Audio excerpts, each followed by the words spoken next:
भक्तन की, श्री वृंदावन धाम की, श्री सद्गुरुदेव भगवान की।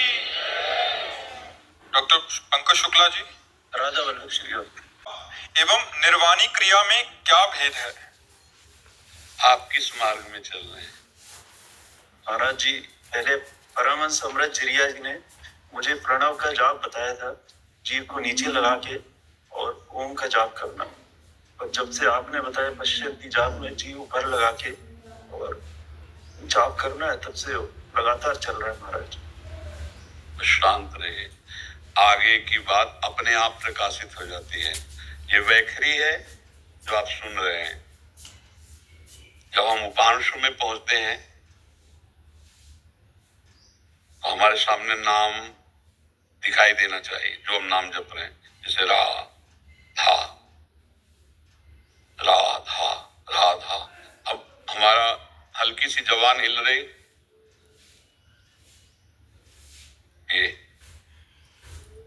ये मध्यमा से जब शुरू हो गया, केवल देख रहे हैं, जैसे होटलों में नहीं चलता रहता लिखा, ऐसे हमारे दिमाग में चल रहा है।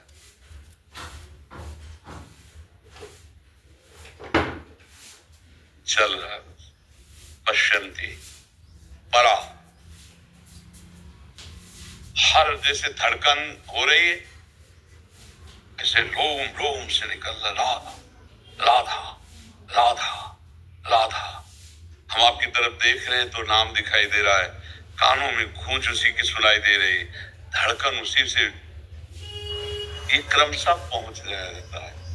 इसमें यह नहीं कि हम पश्यंती से शुरू कर दें, हम मध्यमा से शुरू कर दें, या हम पराम, ऐसे नहीं। यहाँ स्थिति पहुंचती है, पहले वैखरी से शुरू होता है, फिर उपांशु में जाते हैं, मध्यमा में, फिर पश्यंती में, फिर परा में रोम रोम रग रग भगवदाकार हो जाता है। समझ रहे? क्या प्रश्न था? और जी, पश्यंती वाणी से जाप एवं निर्वाणी क्रिया। निर्वाण निर्वाणी निर्वाणी का मतलब क्या है? जबान नीचे लगा के दांत के तब प्रणव का जाप कर दो। देखो, संतों ने अलग अलग भाषा में कहा है, उसे समझो। वैखरी उपांशु जाप होता है, ये हृदय से निकलने लग गया राधा राधा, और जबान ऊपर ही लगी रहती है। शांत रहिए, ये उसका फल है जो आप कर रहे हैं। कुछ दिन बाद ये भी भूल जाओ कि जबान है कहाँ। अभी तो लगाने को ऊपर लगी रहती है, फिर कुछ दिन बाद ये भी भूल जाओगे कि जबान है कहाँ, इसकी सुधि नहीं है, बस वो चल रहा है। सारे कार्य हो रहे हैं, सारे कार्य होंगे। बताया ना, ऐसा चलता है। जैसे आप होटलों में देखते हैं ना, वो लिखा चला आता है, ऐसे सुंदर दिव्य स्वर्णिम अक्षरों से लिखा बार बार। ध्यान में ऐसा करते हैं, अंदर की श्रवणेंद्रिय से सुन रहे हैं, कोई भी नाम खाली न जाने पाए बिना सुने। सुन रहे तो चुप रहिए, आगे का मार्ग अपने आप प्रकाशित हो जाएगा। जब हमारी यात्रा चल रही तो हर स्टेशन आ जाएगा, हर स्थितियां जो आध्यात्मिक है वो अपने आप, बहुत उच्च कोटि की साधना है। चुप रहिएगा, प्रकाशित मत कीजिएगा हमारी बात बांध। जैसे शंकर जी ने नारद जी से कहा था, नारद जी ने कहा मैं काम विजयी होगा, बोले चुप रहिएगा, इसको कहिएगा नहीं, और वो माने नहीं, हरि से जाके कह दिया तो फिर रच गई माया। इसे चुप रहना, ये बहुत जल्दी छीनने वाली चीज है। माया इसको बहुत जल्दी छीनती है। हम अपने अनुभव की बात कह रहा हूँ। तुम्हारे मन में बार बार उल्लास आएगा, मैं बताऊं, मैं इस विषय को प्रकाशित करूं, उसी को चुपचाप सह जाना, उसी को रोक लेना, कोई जान न पावे। आज के बाद ये चर्चा मत करना, आगे की बात अपने आप प्रकाशित, किसी से प्रश्न करने की जरूरत नहीं पड़ेगी। ऐसे साधक को प्रश्न की जरूरत नहीं होती, आगे अपने आप मार्ग प्रकाशित होता जाता है, या जो उत्तर चाहिए वो सुनने को मिल जाएगा, अपने आप सुनने को मिल जाएगा। ठीक है, धैर्य पूर्वक जपिएगा, संयम में चलिएगा। अभी कोई स्थिति नहीं आई है, आगे विषय का प्रलोभन आएगा, विषय का प्रलोभन। भोगो फ्री, हमारी बात नोट कर लेना डायरी में जाके। और इतनी जोर का विषय आकर्षण होगा कि ये छोड़ो, भोग भोगो, बस उसे धर्म पूर्वक ही रहना, अधर्म आचरण न करना। नहीं, इसके गायब होने में देर नहीं लगती। आप प्रयास करोगे जबान लगा के तो भी नहीं होगा। जो चल रहा है बहुत कृपा से चल रहा है, बहुत जन्मों के पुण्य एकत्रित हुए तब ये चल रहा है। अब इसको संभाल लो, आगे का रास्ता अपने आप प्रकाशित हो जाएगा। अपने आप अनुभव में सब कुछ आने लगेगा। तत्व ज्ञान, रूप दर्शन, प्रेम सब कुछ होने लगेगा। निराकार साकार सब कुछ बोध हो जाएगा। ठीक है, चुपचाप चलते रहो। जिज्ञासु दीक्षित जी मथुरा से। महाराज जी आपके चरणों में कोटि कोटि प्रणाम। महाराज जी मैं मामेकम शरणम ब्रज को अच्छे से समझना चाहता हूँ। मैं अपने जीवन में इसे कैसे उतारूं, इसमें प्रमाद से कैसे बचूं? सबसे बड़ी बात है मामेकम शरणम ब्रज, सर्वधर्मान परित्यज्य मामेकम शरणम ब्रज। घर में रहते हुए भी घर अपना नहीं है, माँ पिता की सेवा करते हुए भी मेरा कोई नहीं है, ये प्रभु के जन है, प्रभु है। शरीर में रहते हुए भी शरीर मेरा नहीं है। मामेकम, मेरे तो गिरधर गोपाल दूसरों न। मामेकम, न मेरा मन है, न मेरा तन है, न मेरा धन है, न मेरा कोई जन है। सबकी ममता ताक बटोरी, मम पद मने बांध पर डोरी। मामेकम, एकमात्र भगवान। स्वप्न में भी किसी की आस नहीं, किसी का परिचय नहीं, जागृत की तो जाने दो। केवल मेरे प्रभु, मेरे तो गिरधर गोपाल दूसरों न कोई। जब मामेकम की तरफ बढ़ोगे तो पहले खूब नाम जप करो और सब में भगवान को देखने की चेष्टा करो कि माँ में श्री कृष्ण, पिता में श्री कृष्ण, भाई में श्री कृष्ण, पूरे परिवार में श्री कृष्ण, पूरे मोहल्ले में श्री कृष्ण, पूरे देश में श्री कृष्ण, पूरे जगत में श्री कृष्ण, सब श्री कृष्ण ही श्री कृष्ण। मामेकम, और उन्हीं श्री कृष्ण की मैं शरण में हूँ। तो हम तो हम सर्व पापेभ्यो मोक्षयिष्यामि मां शुचा, मैं तुम्हें परम पवित्र कर दूंगा, निष्पाप कर दूंगा, संसार से उद्धार कर दूंगा। तो ऐसे हमें भगवान की शरण, कुछ भी बकाया ना रह जाए, सब कुछ भगवान है ऐसा हमें देखना है। मामेकम, अगर भगवान के अलावा कुछ दिखाई दे रहा है तो अभी मामेकम नहीं है। मामेकम में एकमात्र भगवान, मामेकम, और उन्हीं की मैं शरण में हूँ। जैसे मीरा जी कह रही, मेरे तो गिरधर गोपाल दूसरों न कोई, है ही नहीं दूसरा कोई, दूसरा कोई है ही नहीं, दूसरों न कोई, मेरे तो गिरधर गोपाल, वही सब में विराजमान है। वही कहता है मेरे तो गिरधर गोपाल हैं और जितने दूसरे कोई नहीं है। पर मीरा जी तत्व ज्ञानी महापुरुष है, वो कहे दूसरों न कोई, दूसरा कोई है ही नहीं, एकमात्र गिरधर गोपाल, वो मेरे हैं, मेरे तो गिरधर गोपाल दूसरों न कोई। ऐसे मामेकम शरणम है। एक वासुदेवा सर्वमिति, सब जगह भगवान श्री कृष्ण है और मैं उन श्री कृष्ण की शरण में हूँ। ये हो गया मामेकम शरणम। व्यवहारिक शब्दों में कहा जाए तो ये आएगा कि सबको छोड़कर एकमात्र श्री कृष्ण की शरण में हो जाओ। लेकिन सब श्री कृष्ण है ये जानकर श्री कृष्ण की शरण में हो जाओ, ये आध्यात्मिक बात है। समझ पाए आप? नाम जप करो और धीरे धीरे राधा राधा नाम करो, बहुत जल्दी परिचय हो जाएगा। एक और बात करें, जैसे कभी कभी निरुत्साहित हो जाते हैं तो निरुत्साहित को सत्संग उत्साह प्रदान करता है। कि पहले तो मोटिवेशनल बुक्स पढ़ते थे, पर आप उनको पढ़ते हैं नहीं, मोटिवेशन बुक में इतनी ताकत नहीं को अध्यात्म की ऊंचाई तक आपको ले जाए। नहीं, मोटिवेशन तो मतलब एक प्राकृतिक धरातल तक का है, लेकिन प्रकृति से अतीत परमात्मा की तरफ चलने वाला तो संतों के वचन, आपको जो भगवत मार्ग के सच्चे संत हैं, हाँ सच्चे संत, उनके वचन सुनने होंगे, वही आपको उत्साह प्रदान करेंगे। जो भगवान के नाम जपने का उत्साह, भगवान से मिलने का उत्साह, पाप नष्ट करने का उत्साह, सच्चिदानंद आनंद में सुख में डूबने का उत्साह, ये तो संतों की वाणी से प्राप्त होता है। मोटिवेशन सांसारिक नहीं कर सकते, समझ रहे ना? जीवन एक अंतिम योगक्षेम का हमें क्या समझना चाहिए? योगक्षेम का भाव है कि अब हम नाम जप कर रहे हैं, पढ़ाई कर रहे हैं, माता पिता की सेवा कर रहे हैं, इसके बाद जो मुझे चाहिए वो अपने आप भगवान व्यवस्था करेंगे, मुझे चिंता की बात नहीं है। क्षेम जो हमारे पास है उसकी रक्षा करना, और योग जो नहीं है उसकी प्राप्ति करवाना।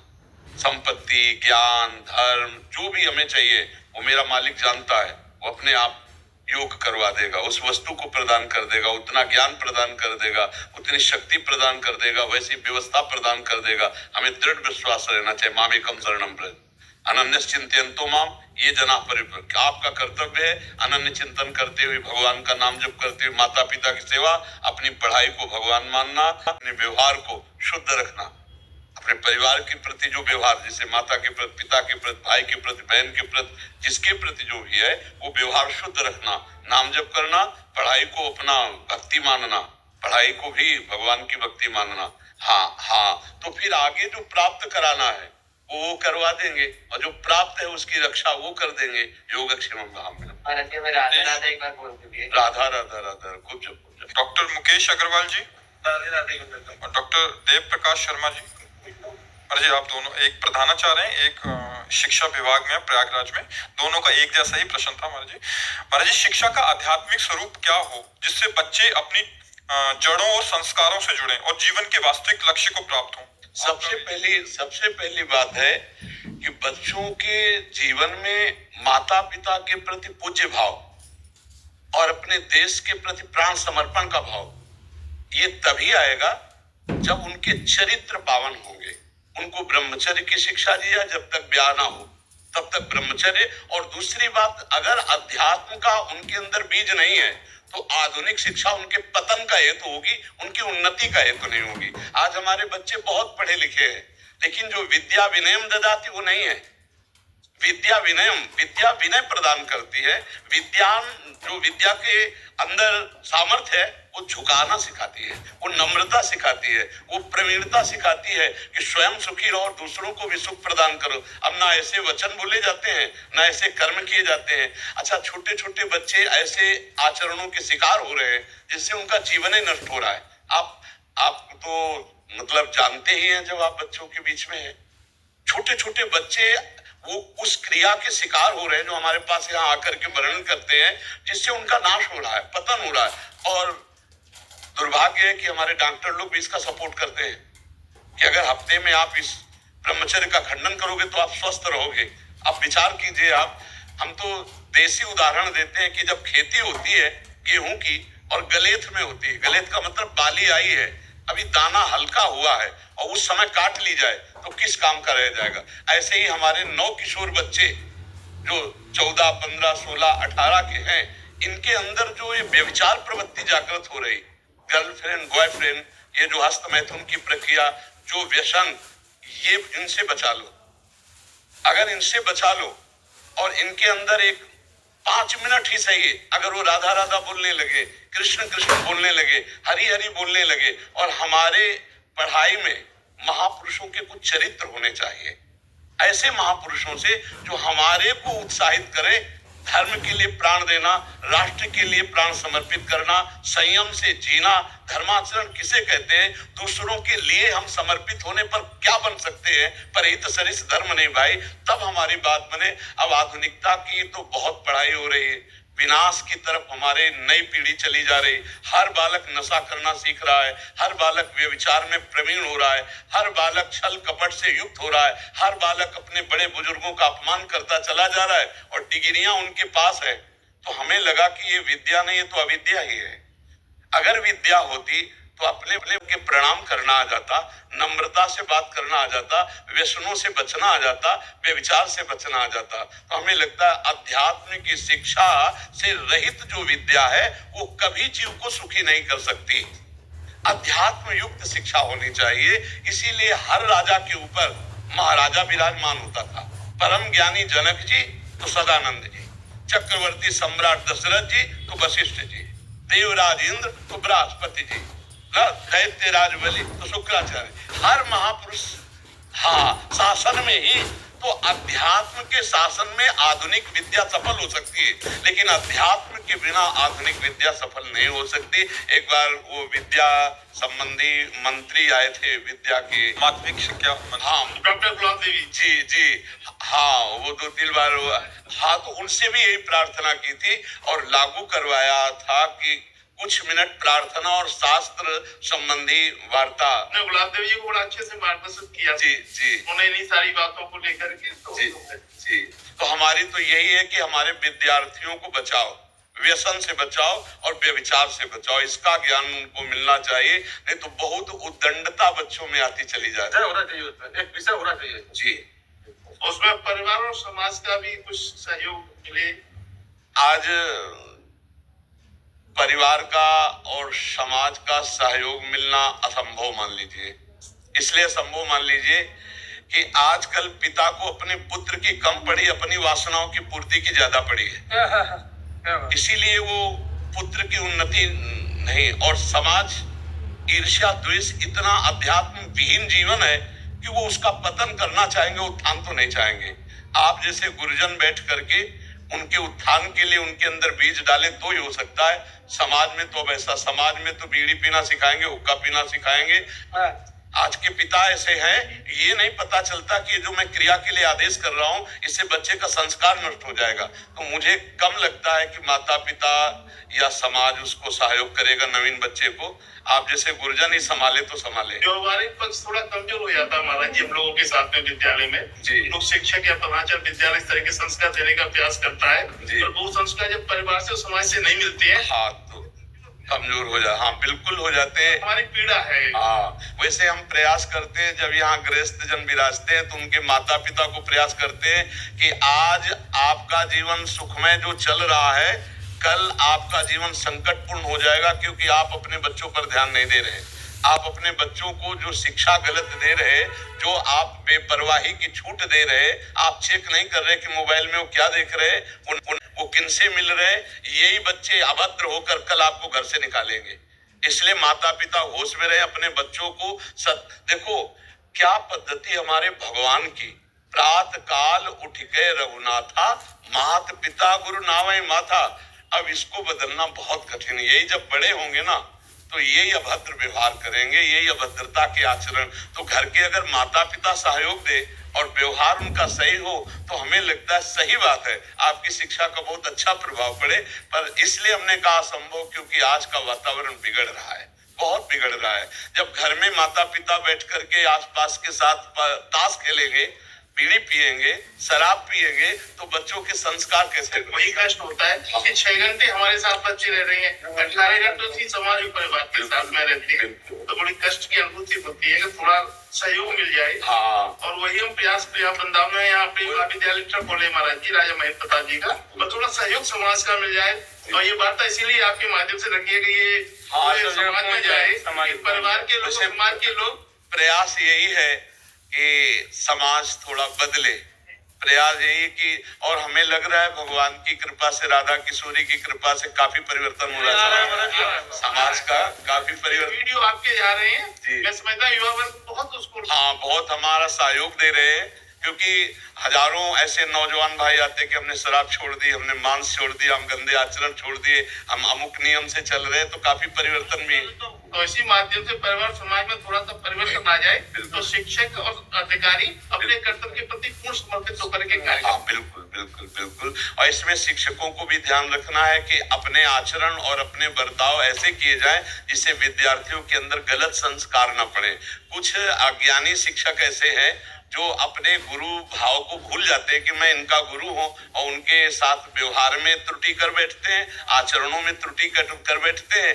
जो तो हमें लगता है अगर शिक्षक आप जैसे आचरण पवित्र होने वाले, और अगर हमारे ही आचरण अपवित्र होंगे तो हम बच्चों को क्या शिक्षा दे देंगे, हम समाज को क्या शिक्षा दे देंगे? क्योंकि हमारे पास ऐसे भी बच्चे आए हैं जिनके साथ शिक्षकों ने गलत व्यवहार किया, ऐसे भी बच्चे आए हैं। तो हमें लगता है शिक्षकों का भी जो ऐसे आचरणों वाले हैं उनको ध्यान देना चाहिए कि आप गलत हो चलो ठीक है, लेकिन आप ऐसे आचरण मत करो कि आपकी गलती हजारों में जा करके दुख पैदा कर दे या दोष पैदा कर दे।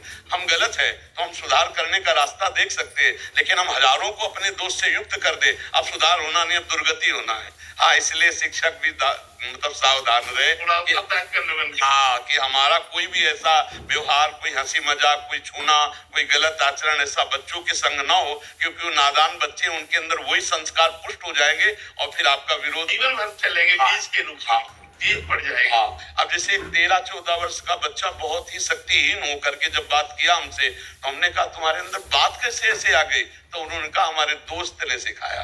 एक दोस्त ने गलत संस्कार डाले तो 13-14 वर्ष का बालक खड़े होने में चक्कर आ रहा है, और उसका ब्रह्मचर्य क्षीण होने के कारण स्मृति क्षीण हो जाना, जोड़ों में दर्द होना, बहुत तरह के विकार सामने आ जाते हैं। तो एक संस्कार पूरी जिंदगी को नष्ट कर देता है और एक संस्कार उठाकर महात्मा बना देता है। तो हमें ऐसे संस्कार डालने हैं कि जो जीवन में राष्ट्र भक्ति आवे, भगवत भक्ति आवे, समाज में उत्साह और आनंद पैदा कर सके। वैसे प्रयास तो अपने लोग सब मिलकर के कर ही रहे, और भगवान सफलता दे रहे हैं कि जितना हमारा अब हाइलोजन की तरह जलेगा और 0 वाट की तरह चलेगा। तो जितना अपना प्रकाश है उतना चल रहा है। नई दिशा मिली है महाराज जी जी। पूरे युवा वर्ग को और हम जैसे शिक्षकों को जी। एक नया रास्ता हम लोगों को दिखाई दे रहा है। हाँ। आज से 10-15 साल पहले हम लोग काफी कुंठित थे, परेशान थे। कुछ परिवर्तन समाज में भी आया, सरकार में भी आया है, और आपके माध्यम से जो हो रहा है जी। निश्चित रूप से ये इसमें ब्रजवासियों की प्रधानता है, क्योंकि ये ब्रजवासियों की, हमने ब्रजवासियों की टूक पाए ब्रजरज लगाई है, तो इन्हीं सब ब्रजवासियों का बल बोल रहा है। मान लो ब्रजवासियों के घर का अन्न जब एक पेट में इकट्ठा हुआ तो वो प्रेमानंद बन के बोल रहा है। इन्हीं की चरण उद्धव जैसे ज्ञानी का ज्ञान यहाँ धूल दूसरित हो गया, तो हमारे अंदर जो ज्ञान आया है वो इनकी चरण रज से आया, इनकी जूठन से आया है। यहाँ तो क्या रहा है आप लोगों पे भी कि आप लोगों पे या सिद्धांत अपेल, हाँ बिल्कुल निश्चित है। जो जितना भजन करेगा उतने उसका ज्ञान विज्ञान प्रकाशित होगा। जो जितना नाम जप करेगा उतने उसकी समस्त वासनाएं नष्ट होती चली जाएंगी, समस्त बाधाएं नष्ट होती चली जाएंगी। शुभ कर्म का फल होता है सुख, अशुभ कर्म का फल होता है दुख।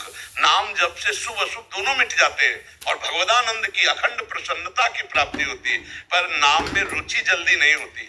अगर हम थोड़ा थोड़ा नियम बनाते चले जाएं तो महाराज जी आपका वीडियो देख के आप लोग रुचि पैदा होकर यहाँ तक पहुँच गए। हाँ खूब नाम, हाँ नाम जप, वीडियो का कृपा है कि आप लोग यहाँ तक पहुँच गए। खूब नाम जप करो, श्री जी तक पहुंचाना है। यही तक नहीं, अभी श्री जी तक चल रहा है, अभी लाल लाल तक पहुंच रहा है। श्वेता जी दिल्ली से, श्री हरिवंश महाराज जी, महाराज जी आपके चरणों में कोटि कोटि प्रणाम। गुरुदेव, ज्योतिष शास्त्र भी हमारे ग्रंथों का अंग है। महाराज जी आपकी वाणी से नाम का प्रताप पता चला, नाम जप से मन शांत भी रहने लगा। गुरुदेव, जीवन में भीषण परिस्थितियों में आने पर क्या हम नाम जप के साथ साथ गृह शांति के उपाय भी कर सकते हैं? लेकिन मन में ये भी कहता है कि जिस प्रभु का नाम सिमरन हम कर रहे हैं वो जगत रचयिता सभी ग्रह नक्षत्र बदलने का सामर्थ्य भी रखता है। नाम जप के अभाव से और बहुत प्रतिकूल परिस्थितियों के कारण मन पूर्ण शरणागत भी नहीं हो पाता। दिन महाराज जी इनका भाव है कि साथ साथ हमें ये समझना है मूल बात कि हमारे पास विपत्तियां दुख क्यों आते हैं। कोई नहीं चाहता पूरी सृष्टि में कि हमें दुख भोगना पड़े या हमारे पास विपत्ति संकट आवे, हमारा तिरस्कार अपमान हो, कोई नहीं चाहता, लेकिन सबको भोगना पड़ता है। इसके मूल में जाइए, क्यों भोगना पड़ता है? तो बोले पाप कर्म, अशुभ कर्म। अशुभ कर्म का फल है दुख, चिंता, शोक, भय, नाना प्रकार की विपत्तियां। अशुभ कर्म क्यों होते हैं? सुख भोगने की लालसा। जितने भी कानून विरुद्ध भागवती सिद्धांत के विरुद्ध आचरण होते हैं वो सब पाप कहे जाते हैं, और वो सब होते हैं सुख भोगने के लिए, सुख के लिए। हम दूसरे की हिंसा कर देते हैं या व्यभिचार के लिए या नाना प्रकार के जितने अशुभ के लिए होते हैं, और परिणाम में दुख मिलता है। अब उस अशुभ को नष्ट किए बिना तुम्हारी विपत्ति संकट दुख कोई नहीं मिटा सकता। तो हम ये नहीं कहते कि ज्योतिष शास्त्र नहीं है, ज्योतिष शास्त्र है, लेकिन ज्योतिष शास्त्र क्या बताता है? तुम्हारे कर्म किए हुए के अनुसार जो रेखाएं बनी है उन्हीं के अनुसार तुम्हें बताता है।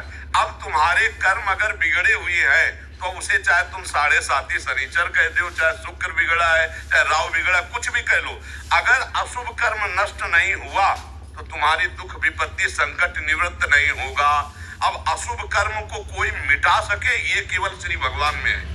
रहस्य की बात समझ लो, एक केवल सामर्थ्य श्री भगवान में है जो तुम्हारे अशुभों का नाश कर दे। वो स्वयं कहते हैं सर्वधर्मान परित्यज्य मामेकम शरणम ब्रज अहम त्वाम सर्व पापेभ्यो मोक्षयिष्यामि मा शुचा। तो हम कह रहे हैं कि अगर शनिचर भगवान की आराधना करो तो भगवान मान के करो, राहु की करो तो भगवान, वो ही मिटा सकते हैं भगवान, दूसरा नहीं मिटा सकता। तो सबसे बड़ी आराधना है भगवान का नाम जप करना और किसी दूसरे को हमारे द्वारा मन वचन कर्म से दुख ना पहुंचे ऐसी भावना करना। अपने आप सब ठीक हो जाएगा। अब हमारी बात मान लो तो मान लो, राम राम बोलो, कृष्ण कृष्ण बोलो, हरि हरि बोलो, अच्छे आचरण करो, इससे तुम्हारा मंगल हो जाएगा। आइयो सब बातें हम ये नहीं कहते ज्योतिष गलत है, लेकिन ज्योतिष बताएगा क्या? जो हमारी रेखाओं में लिखा है। तो रेखाओं में आएगा कौन? श्री भगवान। भगवान के सिवा किसी का अधिकार नहीं है कि हमारी रेखाओं को मिटा दे। इसलिए नाम जप करो, भगवान की आराधना करो। शनि, शुक्र, राहु, ग्रह, नक्षत्र जितने सब भगवान के ही पार्षद है। एक मूल में जल चढ़ाने से जैसे पूरे वृक्ष डाल पत्ते में पहुंच जाता है, ऐसे भगवान श्री हरि की आराधना करने से सबकी आराधना हो जाती है। आपका मन है तो आप आराधना करो, उनको भी भगवान का रूप मान करके करो, हम निषेध नहीं करते। पर मंगल होगा तभी जब तुम्हारे अशुभ नष्ट हो जाएंगे, और अशुभ नष्ट करने की सामर्थ्य भगवान में है, आराधना में। इसलिए हम कहते हैं नाम जप करो। और अगर आपको और कोई रास्ता हो तो आप देख लो। हमारी प्रार्थना है इधर उधर भटकाव में न फंस करके भगवान का नाम जप करो। हर देवी देवता भगवान का अंश है, भगवान की भावना से उनकी भी सात्विक आराधना करो, सबका मंगल होगा। किसी भी जीव को मन वचन कर्म से दुख न दो, और नाम जप करो। ये नाम जप तुम्हारे पूर्व पापों को नष्ट कर देगा, मंगल हो जाएगा। कल क्या होगा? वही होगा जो भगवान मंगल की होंगे। हम क्यों जाने कल क्या होगा? हमें जानने की जरूरत नहीं। राधा राधा राधा, जिस समय मरना है उसी समय मरेंगे, कोई काट नहीं सकता। सुनो भरत भावी प्रबल, बहुत बड़े सिद्ध महापुरुष वशिष्ठ जी के वचन है। सुनो बिलख कहो मुनिनाथ, हाँ निलाभ जीवन मरण जस अपजस विधियान। वो पहले से लिख गया है। अमुक जगह अमुक घटना से तुम्हारी मृत्यु होगी, उसे कोई नहीं टाल सकता। अगर टालने वाली बात होती तो दशरथ जी तड़प करके राम जी के वियोग में प्राण त्याग रहे हैं। आप विचार करके देखो, कौशल्या जी वैधव्य को प्राप्त हो रही है। ये सब क्या है? मतलब भगवान का विधान जो है वो पक्का है। तो जितने देर हम दिए खूब आनंद से जिए, नाम जप करें, दूसरों को कष्ट ना पहुंचावे, बढ़िया है। और अगर आपकी श्रद्धा ऐसी पड़ती हो कि हम कुछ मतलब इस तरह का, जैसे जंतुर है, कोई भस्म राख है, कोई ऐसा घोड़े की नाल वगैरह है कि हमारे कर्मों को मिटा देगी, तो हम आपसे बता रहे हैं ऐसी कोई जादू भस्म नहीं तैयार हुई। हम बचपन से बाबा जी हैं, बचपन से हम बहुत भ्रमण किए हुए हैं, तो हमें सब पता है कि कोई जादुई भस्म ऐसी तैयार नहीं हुई। ऐसा कोई जंतु नहीं भर सकता कि तुम्हारे कर्मों को नष्ट कर दे। अगर ऐसा हो तो स्वयं तपस्या और साधना और भजन करने के लिए शास्त्र आज्ञा न करता, एक जंतुर बनाने वाला पैदा हो जाता और सबके जंतुर बांध देता, पूरा विश्व सुखी हो जाता। बात समझ लो, हमारी खुला बात समझ लो। ये अस्पताल न होते, ये विधान नहीं होते धर्म कर्म करने की। खूब नाम जप करो, दूसरों को सुख पहुंचाओ, इसी से तुम्हारा मंगल होगा। पक्की बात समझ लो, क्योंकि हम बाबा जी काशी सब जगह घूमे हुए, खूब अच्छी जगह सबको देखे, बड़े बड़े सिद्धों से मिले हुए, कुछ नहीं। हम केवल सत्य वस्तु की बात करते हैं। अवश्य में वो भोक्तव्यम कृतम कर्म शुभाशुभम, तुम्हारे शुभ अशुभ कर्म तुम्हें भोगने पड़ेंगे। जिस दिन अशुभ कर्म नष्ट हो गए उस दिन किसी के आशीर्वाद की जरूरत नहीं, किसी के दवा की जरूरत नहीं, किसी जंतुर की जरूरत नहीं, अपने आप ठीक हो जाओगे। और जब तक अशुभ कर्म भोगना है तो दुनिया में भाग के आ जाओ, आपको भोगना पड़ेगा। जो कुछ लिखे हो लीलाट दुख सुख देख संग, भोगते वो जहां जाएगो या सिद्धांत भंग। हम शास्त्रीय अध्यात्म पद्धति से कहते हैं कि आप व्यर्थ के कार्यों में समय नष्ट ना करके भगवान की लीला कथा गाओ, भगवान का नाम कीर्तन करो, भगवान के नाम जप करो, सब में भगवत भाव रखो, सब ठीक हो जाएगा। आज बहुत विचित्र, हम तो कहते हैं बचो, भगवान नाम जप करो, चरित्र आचरण पहुंचाओ, आपका मंगल होगा। किसी के आशीर्वाद की जरूरत नहीं है। और आप बुरे आचरण करो तो किसी के आशीर्वाद में दम नहीं कि आपको सुखी कर सके, ये पक्का समझ लेना। शास्त्राबाहु अर्जुन को भगवान दत्तात्रेय जी ने आशीष दिया। 88,000 वर्ष तक जवान रहकर विषयों का भोग किया और 1000 भुजाएं थी, और अपराध बन गया तो काट के फेंक दिया। परशुराम जी ने पूरे वंश को काट के फेंक दिया ना। दत्तात्रेय भगवान अवधूत दत्तात्रेय जी का कृपा पात्र था ये शास्त्राबाहु अर्जुन। इसलिए हम करें आचरण ठीक है तो किसी के आशीर्वाद की जरूरत नहीं, और आचरण गलत है तो कोई आशीर्वाद दे दे फिर भी आपका विनाश हो ही जाएगा। इसलिए धर्म से चलो, दूसरों को सुख पहुंचाओ, नाम जप करो। सत्य है ज्योतिष, सत्य है शास्त्र है, लेकिन ज्योतिष बताता क्या है?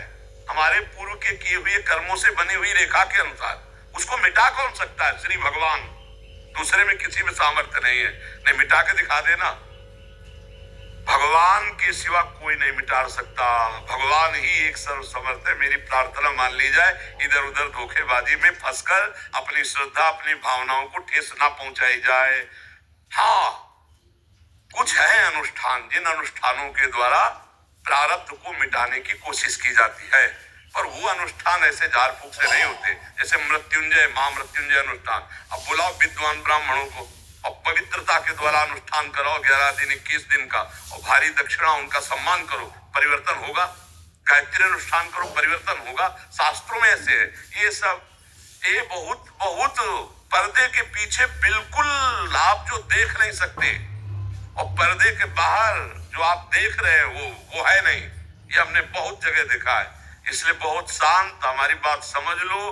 को न काहू के सुख दुख कर दाता, निज कृत कर्म भोग सुन भ्राता। अपने कर्मों का फल जीव को भोगना पड़ता है, वो मिटा सकते हैं भगवान। तो भगवान का भजन करो, नाम जप करो, भगवान की कथा सुनो, इधर उधर मत भटको। सब देवी देवता जितनी शक्तियां भगवान की है, जब आप भगवान के भरोसे में हो तो कोई तुम्हारा मंगल नहीं कर सकता। और जब अमंगल होना है, भगवान ने पास कर दिया है, क्योंकि हमारे कर्म भोग है, तो कोई बचा नहीं सकता।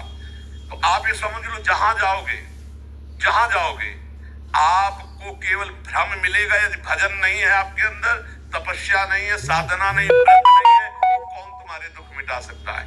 मिटाने के लिए एक उपाय है कि हम स्वयं दुख भोग रहे हैं और अपने भजन का फल तुम्हें दे रहे हैं। मिटा तो भजन से ही ना। मतलब संतों के पास किस बात के लिए जाया जाता है? उनके दर्शन से, उनके संभाषण से, उनकी बात से हमारा कल्याण हो जाएगा, हमारा मंगल हो जाएगा। तो मंगल कल्याण किससे होता है? उनके भजन से। जो रात दिन भजन कर रहे हैं, सर्वे भवन्तु सुखिनः, सर्वे सन्तु निरामया, सब तुम्हारा मंगल हो, सब तुम्हारा कल्याण हो। जितना भजन किया वो सब ऐसे। और जो हमारा कर्म है उसे हम भोग लिया और हम भगवत प्राप्त हो गए। न बचा शुभ ना अशुभ। शुभ ले गए आप, अशुभ भोग लिया हम, और निकल गए भगवान की प्राप्ति में। ये राशि की तो मैं बातें बता रहे।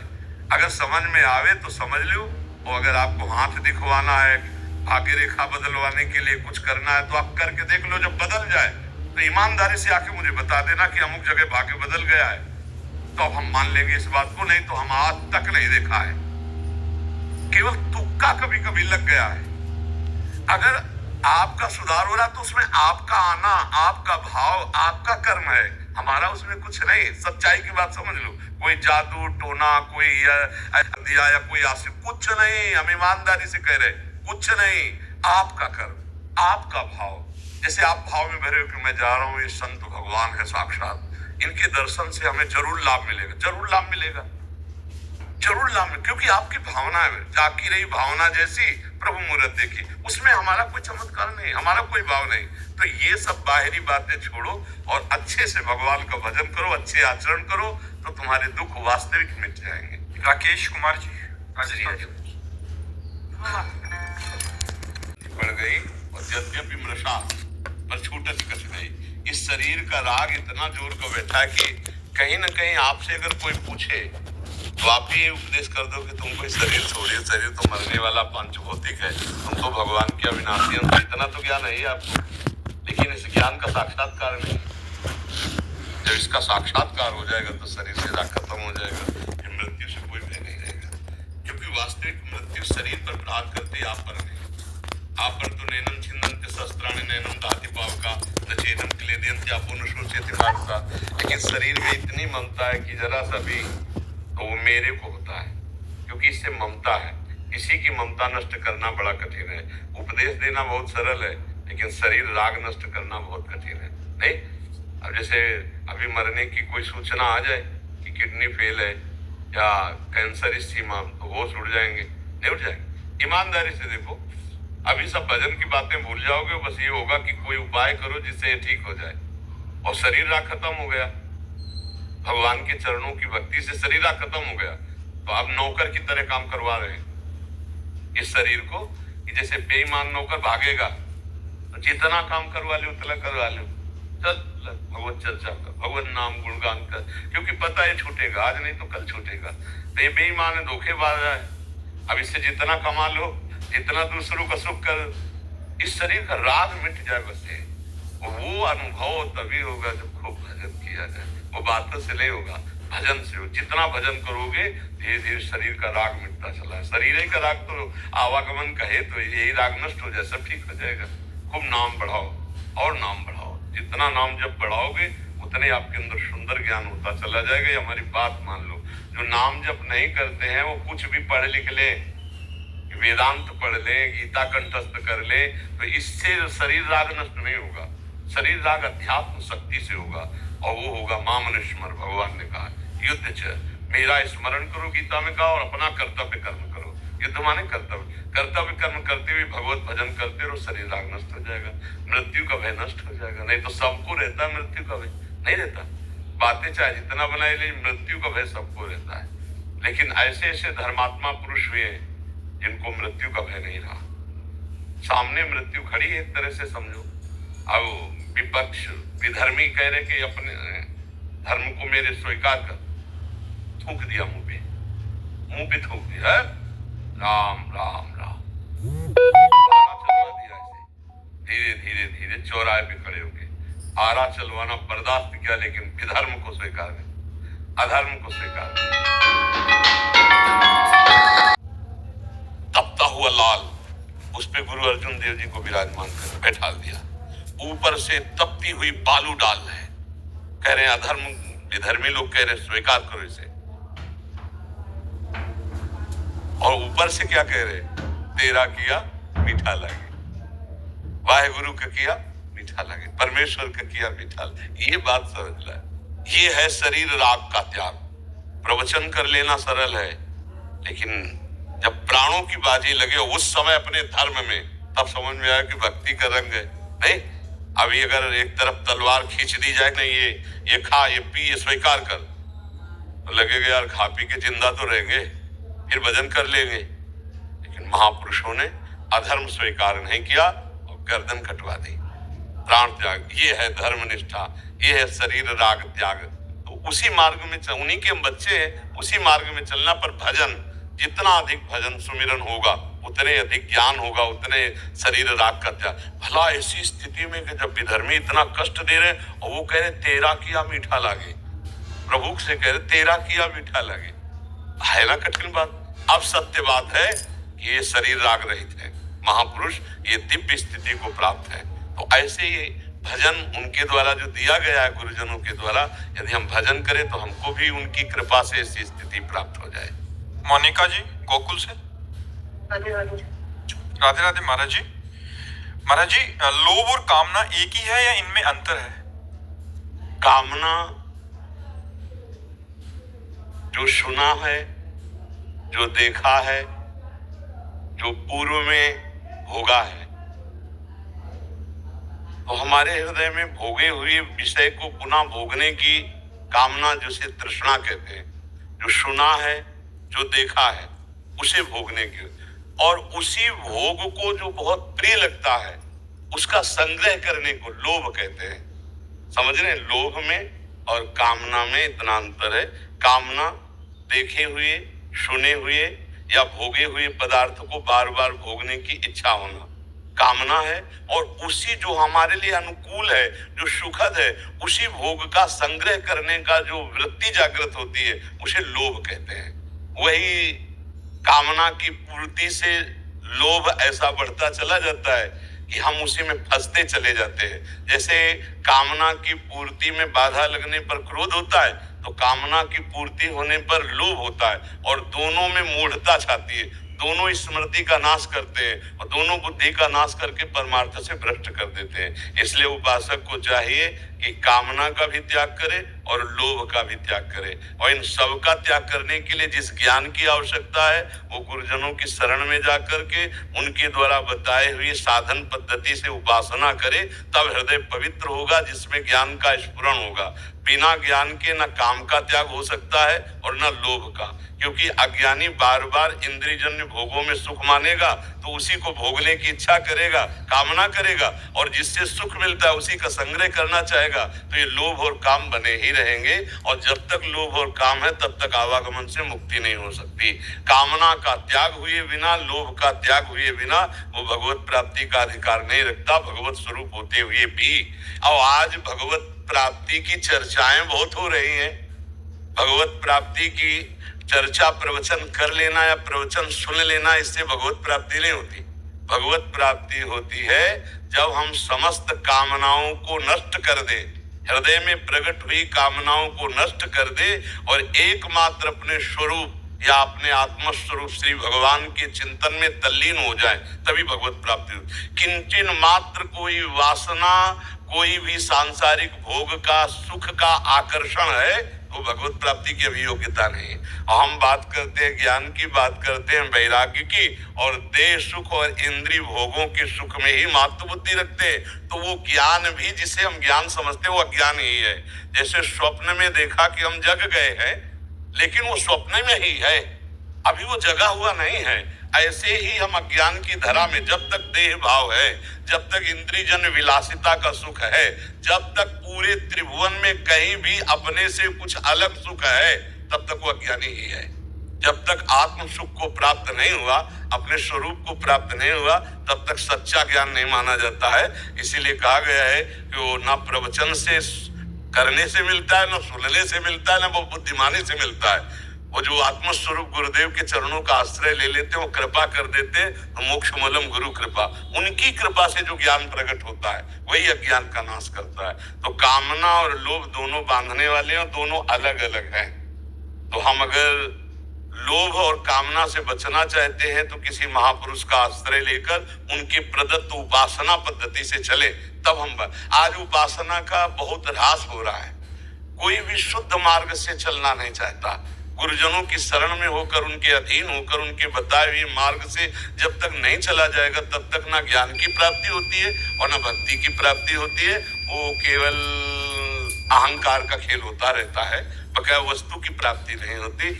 आज हम यही नहीं समझ पा रहे हैं कि समस्त ज्ञान गुरुजनों के चरणों की उपासना से प्राप्त हुआ है।